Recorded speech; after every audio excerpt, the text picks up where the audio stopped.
التدريب تحية نضالية لحركة تشييد فبراير لهؤلاء الشباب الذين خرجوا من مراحل هذا المجتمع على كل حال المعطاء. في الحقيقة أريد أن أبدي بعض الملاحظات. لدي ملاحظة أساسية تتعلق بموضوع اللواء أو موضوع المناظرة، وهي ملاحظة أعتقد على أنها في صميمية تقديرنا تتعلق بالعنوان المناظرة من أجل الملكية البرلمانية الآن. النقاش حول الآن، بمعنى إذا لم تتحقق الملكية البرلمانية كما نريدها الآن، هل يعني هذا على أننا سنقاطع الدستور؟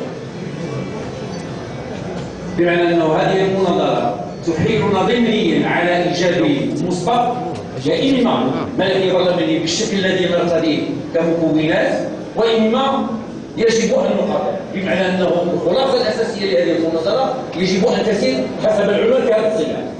يبدو لي على أنه ملكية برلمانية الآن، كلمة الآن يبدو لي على أنها في غير موضعها الآن، لأنه النقاش السياسي حول الإصلاح السياسي والدستوري لا زال مستمر. نحن في طريقنا في النقاش. إذا المشاكل وصلت النهاية، ونتمنى أنه يكون عندنا جواب واضح في هذه المسألة.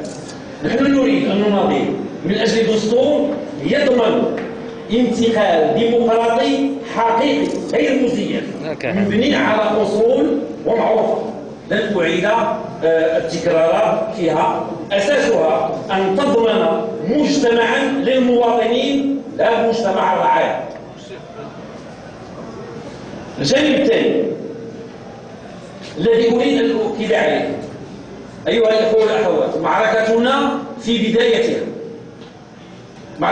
بدايتها يجب أن نحرص ما أمكن على أن أحد إيجابيات حركة 20 فبراير أنها مكنت من جمع قوى الصف الديمقراطي، أن للنظام من أجل القضية المركزية يجب أن نضمن أو أن نتحمل مسؤوليتنا جميعا في إمكانية ضمان استمرار هذه الوحدة لهذه المكونات المناضلة من أجل ضمان الاستمرار في النضال. وشكرا.